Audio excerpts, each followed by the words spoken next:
শিক্ষামন্ত্রী পার্থ চট্টোপাধ্যায় জামিন, তার আগে অর্পিতার জামিন। এভাবে শিক্ষাক্ষেত্রে যে অভিযুক্ত তিনি আর মন্ত্রী থাকতে পারবেন না, কিন্তু এমএলএ থাকতে পারবেন এবার, এমনটাই রায়ের যে পেপার তাতে বেরিয়েছে। কিন্তু আমি বলছি যে তাহলে কি সব দায় মুক্ত হওয়া গেল?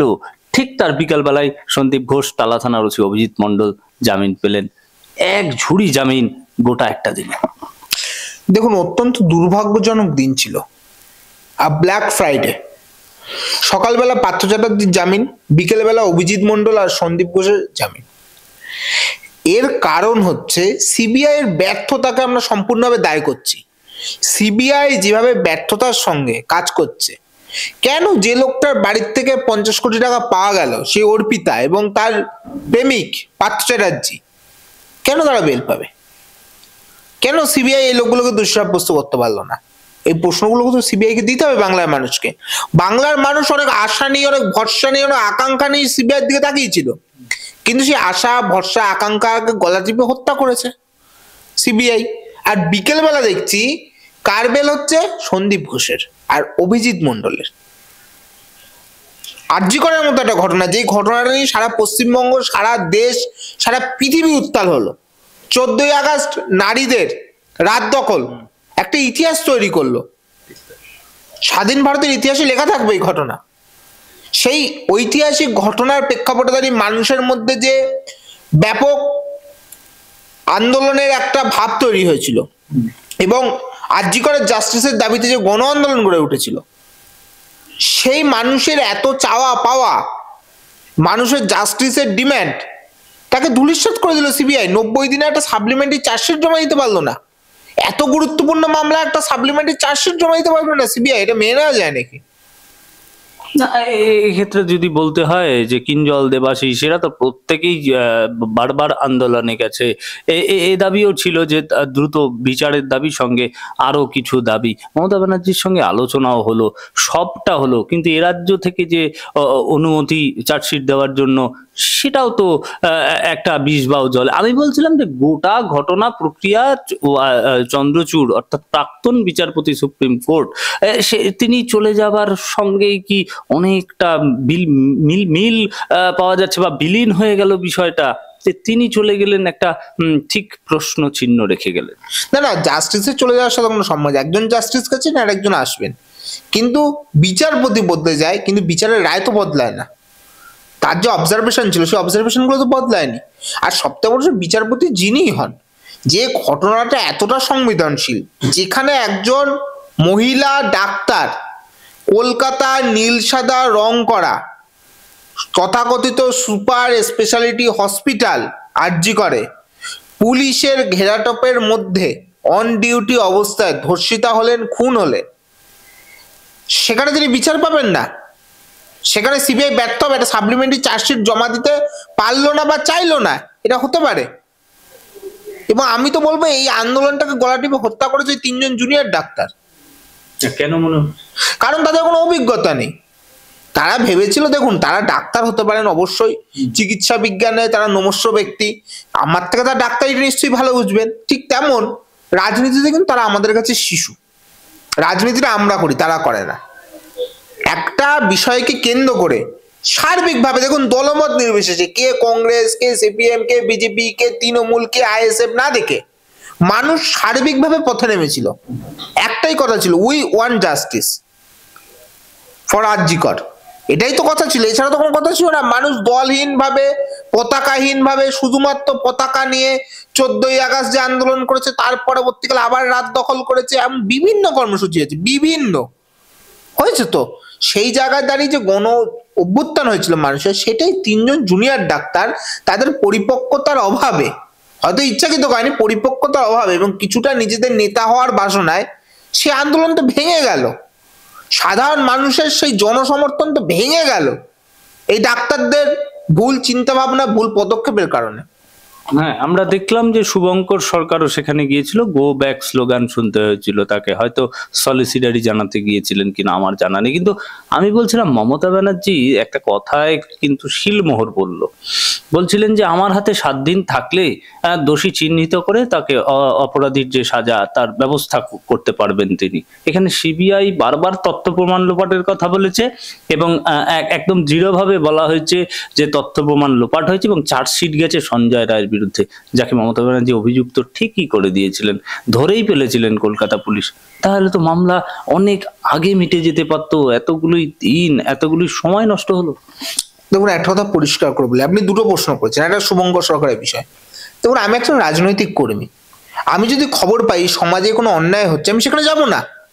শুভঙ্কর সরকার তিনি একজন দীর্ঘদিনের রাজনীতিবিদ, ছাত্র যুব আন্দোলন থেকে উঠে এসে তিনি প্রদেশ কংগ্রেসের সভাপতি, তার দায়বদ্ধতা বা তার কর্তব্য সেখানে যাওয়া ছিল, তিনি গেছিলেন। তাকে কি কারণে গো ব্যাক দেখানো হলো আমি বুঝতে পারিনি, আপনারাও মানে বুঝতে পারেননি। গো ব্যাক দেখানো আমি তৃণমূলের নেতাদের দেখাতে আমি বুঝতে পারতাম। তিনি প্রতিবাদকে সমর্থন জানাতে গেছিলেন। প্রদেশ কংগ্রেস সভাপতির কি তাদের মঞ্চে উঠে নতুন করে মানুষের কাছে পরিচিতি লাভ করতে হয়, না প্রদেশ কংগ্রেসের ভোট বাড়াতে হয় ওইরকম একটা মঞ্চে উঠে? নিশ্চয়ই না।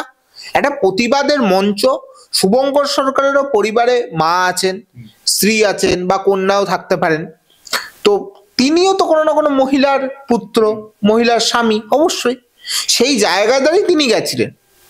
সেখানে তাকে যেভাবে গো ব্যাক স্লোগান দেখানো হলো সেটা তো আমরা ভালোভাবে নেব না, এবং মানুষও ভালোভাবে নিয়েছে বলে আমার মনে হয় না। কারণ শুধুমাত্র আন্দোলনটা আমরাই করব, আন্দোলনটা আমাদের সম্পত্তি হয়ে গেছে বা আন্দোলনে সাধারণ মানুষের সমর্থন আছে, তাই সাধারণ মানুষকে কিছুটা বোকা বানিয়ে আমি আমার মৃতপ্রায় যে শক্তি সেই শক্তিকে আবার পুনর্জাগরিত করে আমি নেতা হব। অনেকে হয়তো ভেবেছিলেন এই আন্দোলন করে মুখ্যমন্ত্রী হয়ে যাবেন, অনেকে ভেবেছিলেন আন্দোলন করে প্রধানমন্ত্রী হয়ে যাবেন, কিন্তু তারা একটা পঞ্চায়েত নির্বাচন করার তাদের অভিজ্ঞতা নেই, তাই জন্য যা হওয়ার তাই হলো। আন্দোলনে সিপিএম যেতে পারবে না, আন্দোলনে কংগ্রেস আসতে পারবে না, আন্দোলনে অন্য রাজনৈতিক দল আসতে পারবে না, শুধু তারা নিজেরা দায়িত্ব নিয়ে এটা ডুবিয়েছেন। না, বিচারের ব্যাপারে যে মমতা ব্যানার্জি যেদিকে দিয়েছিলেন নির্দেশ ঠিক সেই দিকেই গেল। আমি যেমনটা বলছিলাম যে সঞ্জয় রায় তিনি অভিযুক্ত হলেন, কলকাতা পুলিশই তাকে গ্রেপ্তার করেছিল। সিবিআই স্ট্যাটাস রিপোর্টে বারবার সঞ্জয় রায়ের বিরুদ্ধে কিন্তু চার্জশিটটা ফ্রেম করেছে। তাহলে তো অভিযুক্ত অনেক আগেই ধরা পড়ে। মমতা ব্যানার্জির বক্তব্যের কোনো সারবত্য নেই, কারণ মমতা ব্যানার্জি বলছেন ঠিকই যে তার পাশাপাশি আরো অনেক অভিযুক্ত ছিল। এই সন্দীপ ঘোষকে কি কোনো সাসপেনশন করেছিল? টালা থানার তৎকালীন ওসি অভিজিৎ মন্ডলকে কি এই রাজ্য সরকার সাসপেন্ড করেছিল? এমনকি তাদের বাঁচানোর জন্য তাদের বিরুদ্ধে যখন চার্জশিট গঠনের চেষ্টা চলছে সেখানে পারমিশন দেওয়া হচ্ছে না। কেন অনুমতি দিচ্ছে না এই রাজ্য সরকার? কেন সন্দীপ ঘোষকে বাঁচায়, কেন অভিজিৎ মন্ডলকে বাঁচাতে চায়? তাহলে কারণ যেন অভিজিৎ ফাঁসলে, সন্দীপ ফাঁসলে তৃণমূলের বড় বড় মাথারা ফাঁসবে, তাই তাদের বাঁচাতে রাজ্য সরকার কোটি কোটি টাকা খরচ করে আইনজীবী নিয়োগ করেছে। তাদের বিরুদ্ধে চার্জশিটের জন্য যে অনুমতি চাওয়া হয়েছে সেই অনুমতিতে সই করা হচ্ছে না। সম্পূর্ণভাবে এই সরকার অপরাধীদের বাঁচানোর চেষ্টা করেছে প্রথম থেকে শেষ অবধি। না, কিন্তু সঞ্জয় রায় কিছু একটা বলার চেষ্টা করছে, পুলিশ প্রিজন ভ্যান বাজিয়ে সেটাকে থামানোর চেষ্টাও চলছে। মুখ খুলতে পারে, মুখ খুললে কি অন্য নাম, আরো কোনো ষড়যন্ত্রের ঠিক নিশানা পাওয়া যাবে? সে তো পরিষ্কার করেই বলেছে যে আমার তাকে নাকি বিনীত গোয়েল ফাঁসাচ্ছে, তিনি একদম নাম করে বলেছেন। এবার সেই জায়গা দাঁড়িয়ে বিনীত গোয়েলকে কেন এখনো ডেকে জেরা করা হচ্ছে না? বিনীত গোয়েলকে তো জেরা করা উচিত অন্তত। যে বিনীত গোয়েল কাদের নাম বলছে, কারা, যদি সঞ্জয়কে ফাঁসিয়ে থাকা হয় তাহলে কারা ফাঁসাচ্ছে, কাদেরকে বাঁচিয়ে সঞ্জয়কে ফাঁসানো হচ্ছে, এগুলো দরকার, এগুলো বের করার দরকার। আর সঞ্জয় রায় যখন প্রিজন ভ্যানে উঠছে এই সমস্ত কথা বলতে বলতে তখন প্রিজন ভ্যান চাপড়াচ্ছে কারা? চাপড়াচ্ছে এই কলকাতা পুলিশ। ঠিক সেই দেখে আমাদের বছরখানিক আগের একটা মুহূর্ত মনে পড়ে যাচ্ছে। কুণাল ঘোষ এক মুখ সাদা দাড়ি নিয়ে প্রিজন ভ্যানে উঠছে, বলছে সারদার মূল বেনিফিশিয়ারি না মমতা দি, কোট আনকোট তার ভাষায়, এবং সেইখানে দাঁড়িয়ে পুলিশ প্রিজন ভ্যান চাপড়াচ্ছিল। তাহলে আগামী দিনে যদি সঞ্জয়ও কোনোভাবে বেল পেয়ে যায়, সঞ্জয় তৃণমূলের মুখপাত্র ওর জন্য কনফার্ম, এটা বোঝা যাচ্ছে। বেশ, আমি একটু নতুন দল প্রসঙ্গে আসবো। কুণাল ঘোষের প্রসঙ্গ উঠলো, কুণাল ঘোষ থাকছেন এই নতুন দলে, আরো বিভিন্ন নাম আসছে। আমি বলছিলাম যে এই নতুন দল, এতগুলি দল থাকতে আবার পশ্চিমবাংলায় নতুন দল? কুণাল ঘোষ মুখ্যমন্ত্রী হতে চাইছে, তাই কুণাল ঘোষকে আমরা মুখ্যমন্ত্রীর চেয়ারে দেখতে চাই। কারণ কুণাল ঘোষ হচ্ছে এই পৃথিবীর তথা এই সৌরজগতের সর্বশ্রেষ্ঠ একজন মানব। তিনি জানেন না এমন কিছু নেই, তিনি সব জানেন। তাই সেই কুণাল ঘোষ তিনি জানেন তৃণমূলে থেকে তার পক্ষে মুখ্যমন্ত্রী হওয়া কোনোদিন সম্ভব না, তাই তিনি নতুন পার্টি করছে। জননেতা কুণাল ঘোষ তার নতুন পার্টি নিয়ে তিনি ক্ষমতা এলে, তার দল পশ্চিমবঙ্গ ক্ষমতা এলে তিনি হবে মুখ্যমন্ত্রী, তারপরে নতুন দল সারা দেশে ক্ষমতা এলে তিনি হবে প্রধানমন্ত্রী। এটাই। না অন্য কোনো দল, আমি কংগ্রেসের কথা জানবো, তারা কি সাহায্য করবে বা কে কে থাকার সম্ভাবনা? দেখুন, সম্ভাবনা বলতে যেটা জানতে পারছি, রাজ্যসভার দুজন প্রাক্তন সাংসদ থাকতে পারে।